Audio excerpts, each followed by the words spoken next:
अगर आप ह्यूमंस के बारे में सोचते हो कि वो एक यूनिक स्पीसीज है, तो आपको बता दूं कि humans the great at family का हिस्सा है, जिनमें ह्यूमंस और चिंपैंजीज कॉमन एंसेस्टर से विकसित हुए। जबकि ये कहना आसान है कि ह्यूमन एवोल्यूशन एक सीधा लाइन में हुआ है, जैसे कि एक स्पीशीज से दूसरे स्पीशीज तक, बिना किसी ब्रांच या वैराइटीज के। इस कॉन्सेप्ट के अनुसार प्रत्येक ह्यूमन स्पीशीज ने अपने आने वाली अगली स्पीशीज के लिए एक बेस तैयार किया है, और ये ऑर्डर बिना किसी अदर ब्रांचेस के चलते रहा है। लेकिन रियलिटी इससे कहीं ज़्यादा अलग है। मॉडर्न साइंस और आर्कियोलॉजिकल रिसर्च बताते हैं कि ह्यूमन एवोल्यूशन एक सीधा लाइन में नहीं हुआ है, बल्कि एक कॉम्प्लेक्स वेब जैसे रहा है, जिसमें कई टाइप्स के ह्यूमन स्पीशीज एक साथ एग्जिस्ट करते थे और उनके बीच कई तरह के रिलेशन रहे थे। 6 मिलियन ईयर से ज़्यादा का समय हो गया है जब होमिन्स का जन्म हुआ था, जो धरती पर चलने वाली फर्स्ट ह्यूमन स्पीशीज को रिप्रेजेंट करता है। और तब से अब तक ह्यूमंस की 21 अलग अलग स्पीशीज बताई जाती है, और इस पर दुनिया भर में कई साइंटिस्ट एग्री करते हैं। किसी चीज़ को एक अलग स्पीशीज मानने के लिए न जाने कितने टाइप्स की वैराइटीज़ की ज़रूरत होती है, क्योंकि नए खोजे गए फॉसिल्स लगातार ह्यूमंस की अनआइडेंटिफाइड स्पीशीज को दिखा रहे हैं। एक्चुअली में ह्यूमंस की 8 अलग अलग स्पीशीज बताई जाती है, जिन्होंने होमो सेपियंस के साथ समय बिताया है, जिनमें से कुछ लाखों साल पहले ही खत्म हो चुके हैं और लास्ट में हम ही बचे। और ऐसा माना जाता है कि अफ्रीका से बाहर और दुनिया के बाकी हिस्सों में मॉडर्न ह्यूमंस के एक्सपेंशन से धरती पर मनुष्य की कई स्पीशीज एक्सटिंक्ट हो गए हैं। 1.9 मिलियन साल पहले धरती प्लेस्टोसिन पीरियड में था और फर्स्ट ह्यूमन स्पीशीज होमो इरेक्टस का जन्म हुआ। इरेक्टस मॉडर्न ह्यूमंस का सबसे लॉन्गेस्ट टाइम तक जिंदा रहने वाला क्लोजेस्ट रिलेटिव था, जो लगभग 1.5 मिलियन ईयर तक जिंदा रहने में कामयाब रहा। होमो इरेक्टस का ओरिजिन सबसे पहले अफ्रीका में हुआ था, जो होमो सेपियंस से डिफरेंट नहीं था। होमो इरेक्टस अपनी जगह यानी अफ्रीका से बाहर माइग्रेट करने वाला फर्स्ट स्पीशीज था। होमो इरेक्टस एवोल्यूशन में एक इम्पोर्टेंट स्पीशीज था, जिसका ब्रेन साइज हैबिलिस की तुलना में बड़ा था। ये कुछ ऐसा था जो बहुत कम समय में हुआ था, और होमो इरेक्टस पहली ह्यूमन स्पीशीज भी था जिनके पास परफेक्ट नोज के साथ एक फ्लैट फेस भी था। ये पहली स्पीशीज था जिसने आग का इस्तेमाल करना सीखा था। ये आग का इस्तेमाल मांस को पकाने के लिए करते थे। होमो इरेक्टस का फॉसिल पहली बार 1891 में जावा आइलैंड पर दिखाई दिया था। ये डिस्कवर उस समय की सबसे पुरानी होमिनिड फॉसिल था, और ये फुली इरेक्ट चलने वाला प्राणी था। ठीक 1.6 मिलियन बाद, यानी आज से ठीक 3 लाख साल पहले, अफ्रीका में होमो सेपियंस का जन्म हुआ।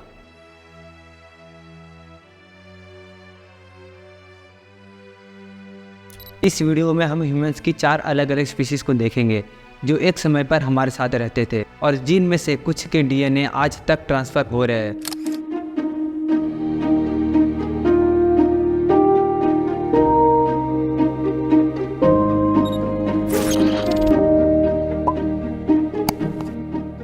होमो फ्लोरेंसियंस, जिसे होमिट्स के नाम से भी जाना जाता है। हम ह्यूमंस के बारे में सोचते हैं कि पास्ट में जो उनकी एवरेज हाइट है वो छोटी होंगी।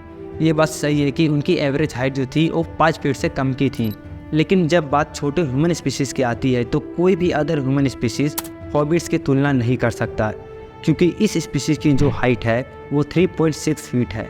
इस स्पीशीज़ का फॉसिल 2003 में इंडोनेशिया के फ्लोरेस आइलैंड पर खोजा गया था। शुरू में जब इनके फॉसिल मिले थे, तब कुछ रिसर्चर्स ने अनुमान लगाया था कि ये फॉसिल शायद होमो सेपियंस का होगा, जो कि फॉसिल्स का हाइट 3.6 फीट के आसपास था। रिसर्चर्स ने सोचा कि शायद ये डॉर्फिज्म या माइक्रोसेफेली जैसे होमो सेपियंस किसी बीमारी से पीड़ित थे, जिसके वजह से उनके साइज में कमी आई। जैसे जैसे नए सबूत मिलते गए, समझना और आसान हो गया। साइंटिस्ट ने बताया कि उनके फॉसिल में पाए गए सिम्टम्स, जैसे कि उनका छोटा साइज, ब्रेन, शरीर का बनावट और स्पेशल प्रॉपर्टीज़ किसी भी होमो सेपियंस की बीमारी के सिम्टम से मैच नहीं करता है। हॉबिट्स का साइज छोटे होने के पीछे का कारण आइलैंड डॉर्फिज्म हो सकता है। आइलैंड डॉर्फिज्म एक एवोल्यूशनरी प्रोसेस है। जैसे कि एक आइलैंड पर अगर कोई जीव या स्पीशीज लंबे समय तक रहता है, तो चांसेस है कि लिमिटेड सोर्सेज की वजह से उनके साइज पर इम्पैक्ट पड़े। हॉबिट्स के केस में भी यही हो सकता है, क्योंकि आइलैंड छोटा सा था जिसमें लिमिटेड फूड रिसोर्सेज थे। फ्लोरेस आइलैंड पर पिग्मी एलिफेंट्स भी इस एडेप्शन को दिखाते हैं, जो अब एक्सटिंक्ट है। हॉबिट्स के सभी फॉसिल लियांग हुआ गुफा में खोजा गया था। अब तक खोजी गई हड्डियों की पहचान 13 अलग अलग लोगों की गई है। इनके फॉसिल अब तक सिर्फ इंडोनेशिया के फ्लोरेस आइलैंड पर ही पाया गया है। गुफा में 10,000 से भी ज़्यादा स्टोन टूल्स मिले हैं। ये टूल्स ऑल डाउन और सिंपल टाइप्स के टूल्स में से एक है। इस टूल्स का इस्तेमाल हंट करने के लिए और मांस को काटने के लिए इस्तेमाल किया करते थे और इन टूल्स को बनाने के लिए एक्यूरेट नॉलेज का होना जरूरी था, जो कि इनके पास था। पाए गए औजार के टाइप्स के आधार पर यह माना जाता है कि ये स्पीशीज बड़े जानवरों का शिकार भी किया करते थे, जैसे कि स्लेक डॉन एलिफेंट्स। इसके अलावा क्रैकेड रॉक्स के भी प्रूफ मिले हैं, जो बताता है कि उन्होंने आग का भी इस्तेमाल किया होगा। एक इंटरेस्टिंग बात यह है कि बहुत से रिसर्चर्स का मानना था कि फ्लोरेस आइलैंड पर रहने वाले लोग होमो फ्लोरेंसियस के वंशज है। इसका मतलब क्या हुआ? क्या वो लोग फ्लोरेंसियस के वंशज है? वेल, ऐसा नहीं है, क्योंकि होमो फ्लोरेंसियस और आइलैंड पर रहने वाले लोगों के बीच कोई भी जेनेटिक संबंध नहीं पाया गया है। यहाँ के लोगों का हाइट छोटा होने का कारण एनवायरमेंटल फैक्टर हो सकता है। होमो निएंडरथल्स ये ह्यूमंस की सबसे फेमस स्पीशीज है जो हमारे साथ रहते थे और जिनके साथ हम अस्तित्व में रहे हैं। ये स्पीशीज यूरोप और एशिया में विकसित हुआ है आज से लगभग 4 लाख साल पहले।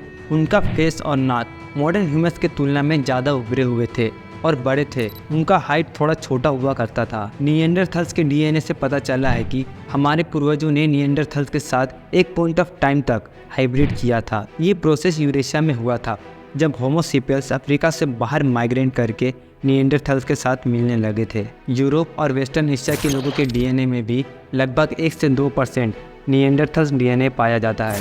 ईस्टर्न एशिया के लोगों में ये परसेंटेज थोड़ा सा बढ़ जाता है, लगभग 2 से 5% तक, और ये शो करता है कि उनके एरियाज़ में हाइब्रिड प्रोसेस ज़्यादा हुआ था। रिसर्च से पता चला है कि होमो सेपियंस निएंडरथल्स के कंपेयर में ज़्यादा इंटेलिजेंट थे, लेकिन इस पर कुछ सवाल उठाए गए हैं क्योंकि निएंडरथल्स का दिमाग बड़ा था एज कंपेयर होमो सेपियंस से। ये स्पीशीज यूरेशिया में लगभग 40,000 साल पहले तक एग्जिस्ट करते थे। ये क्लियर नहीं है कि निएंडरथल्स की लाइन कब होमो सेपियंस से अलग हुआ। डीएनए एनालिसिस से पता चला है कि होमो सेपियंस की तुलना में इनके डीएनए में फाइटिज मसल फाइबर की मात्रा ज़्यादा थी, जो इनको बेहतर रनर बनाता था। निएंडरथल्स स्पीशीज छोटे ग्रुप्स में रहते थे, अपने टूल्स का यूज़ करते थे जानवरों को मारने के लिए। रिसर्च में ये भी पता चला है कि ये अपनी बीमारी का देखभाल भी करते थे, अपने ग्रुप्स की डेड बॉडी को भी दफनाते थे। निएंडरथल्स और होमो सेपियंस में एक बड़ा डिफरेंस था कि निएंडरथल्स सिर्फ 10 से 30 लोगों के अलग अलग ग्रुप्स में रहते थे, जबकि होमो सेपियंस बड़े ग्रुप्स में ट्रैवल करते थे, जिसके वजह से होमो सेपियंस एक दूसरे से ज़्यादा जुड़े हुए थे। यह काम लिंग के आधार पर डिवाइड था। मेल्स शिकार करेंगे जबकि फीमेल्स घर संभालेंगी। दूसरी तरफ निएंडरथल्स मेल और फीमेल दोनों ही शिकार करते थे। होमो नैलिडी हाल ही में खोजा गया ये ह्यूमन स्पीशीज है। इसे 2013 में साउथ अफ्रीका के गॉटिंग प्रोविंस में स्थित राइजिंग स्टार केव में खोजा गया था। इस डिस्कवर ने ह्यूमन एवोल्यूशन के इतिहास में नए सवाल खड़ा कर दिया है। होमो नैलिडी का फॉसिल जो कि 335,000 से 236,000 साल पहले की है, और ये दर्शाता है कि ये स्पीशीज होमो सेपियंस के अर्ली एंसेस्टर भी थे। ये खोज इसलिए भी इम्पोर्टेंट है कि पहले ये माना जाता था कि प्लेस्टोसीन पीरियड में अफ्रीका में सिर्फ होमो सेपियंस ही मौजूद थे, लेकिन होमो नैलिडी के फॉसिल ने यह बताया कि उस समय अफ्रीका में एक से ज़्यादा होमिनी स्पीशीज प्रेजेंट था। इनके पास कई प्राचीन और मॉडर्न सिम्टम्स भी थे, जैसे कि उनके हाथ और पैर होमो सेपियंस जैसे थे, लेकिन उनका अपर लिम्ब स्ट्रक्चर ज़्यादा प्राचीन होमिनिन्स की तरह था, जो उन्हें चलने के साथ पेड़ पर चढ़ने के लिए एक्स्ट्रा कैपेसिटी को प्रोवाइड करता था। इसके अलावा इनके फॉसिल के पास कोई भी दूसरे एनिमल्स के फॉसिल या इक्विपमेंट नहीं मिले जो इनके बारे में ज़्यादा इन्फॉर्मेशन प्रोवाइड करा सके। पहली खोज में 1550 बोन्स के पार्ट्स मिले थे, जो कम से कम 15 अलग अलग पर्सन के थे। रिसर्च से पता चला है कि होमो नैलिडी ने अपने ग्रुप्स के डेथ बॉडी को दफनाया होगा। होमो नैलिडी के डिस्कवर ने ह्यूमन एवोल्यूशन के बारे में हमारी समझ को बदल दिया है, और ये स्पीशीज़ के बारे में ज़्यादा जानकारी के लिए रिसर्च अभी भी जारी है। होमो डेनिसोवंस ये स्पीशीज़ विलुप्त होने के बाद 2010 में वापस से अस्तित्व में आ गया। मजाक नहीं कर रहा हूँ, ये सच है। पहली बार ये स्पीशीज़ का पहचान 2010 में ही हुआ था, जब 2008 में साइबेरिया के डेनिसोवा केव में खुदाई में इस स्पीशीज़ का फॉसिल मिला था, लेकिन पूरा बॉडी का फॉसिल अभी तक नहीं मिला है। सिर्फ फिंगर बोन्स, दांत और जबड़े का एक टुकड़ा मिला है। डेनिसोवा फर्स्ट एशियंट होमिनी स्पीशीज़ है जिसको फॉसिल के जरिए रिवील नहीं किया गया है, बल्कि जीन्स के जरिए पता लगाया गया है कि ये स्पीशीज़ एग्जिस्ट करता था। डेनिसोवा गुफा में सेडिमेंट एनालिसिस से पता चला है कि ये स्पीशीज़ डेनिसोवंस ने 3 लाख से 50,000 साल पहले इस जगह पर कब्जा किया था। होमो सेपियंस, निएंडरथल्स और डेनिसोवंस ये तीनों ही स्पीशीज़ एक समय एक टाइम पर एग्जिस्ट करती थी, जिसके वजह से इनके बीच इंटरब्रीड हुआ। यूरोप और एशिया के लोगों के डीएनए में लगभग 1 से 4% हिस्सा निएंडरथाल्स का पाया जाता है और तिब्बती, मलेशियन और ऑस्ट्रेलिया के आदिवासियों के डीएनए में डेनिसोवंस का 3 से 5% हिस्सा है। इस रिसर्च के अनुसार डेनिसोवंस की आबादी लंबे समय तक वेरियस ज्योग्राफिकल एरियाज में एवोल्यूट किया और इस प्रोसेस में उनके जीनोम में एक स्पेसिफिक चेंजेस आया और आज के ह्यूमंस में भी उनके जीनोमिक एलिमेंट्स पाए जाते हैं। इंडोनेशिया और पपुआ न्यू गिनी में रहने वाले लोगों में सबसे ज़्यादा जीनोमी पाया जाता है, जिसके वजह से उनको होमो डेनिसोवंस का वंशज कहा जाता है। जैसे कि उन्हें ऊंचाई पर रहने की क्षमता और अदर इन्वायरमेंटल चैलेंजेस को फेस करने की एबिलिटी मिलता है। 2019 में एक रिसर्च के माने तो पपुआ न्यू गिनी और इंडोनेशिया में रहने वाले लोगों का डीएनए का डेटल एनालिसिस बताता है कि आज से ठीक 15 से 30 हज़ार साल पहले डेनिसोवंस ने होमो सेपियंस के साथ हाइब्रिड किया था। अगर ये डेट सही है तो ये species last surviving human species बन जाता है। लेकिन सोचने वाली बात है कि होमो सेपियंस को छोड़ दे तो बाकी सभी ह्यूमन स्पीशीज एक्सटिंक्ट कैसे हो गए? क्या रीज़न हो सकते हैं इसके पीछे? क्लाइमेट चेंज एक बहुत बड़ा रीज़न हो सकता है इन स्पीशीज़ का एक्सटिंक्ट होने का। इन स्पीशीज़ ने वेरियस टाइप्स के क्लाइमेट चेंज का सामना किया।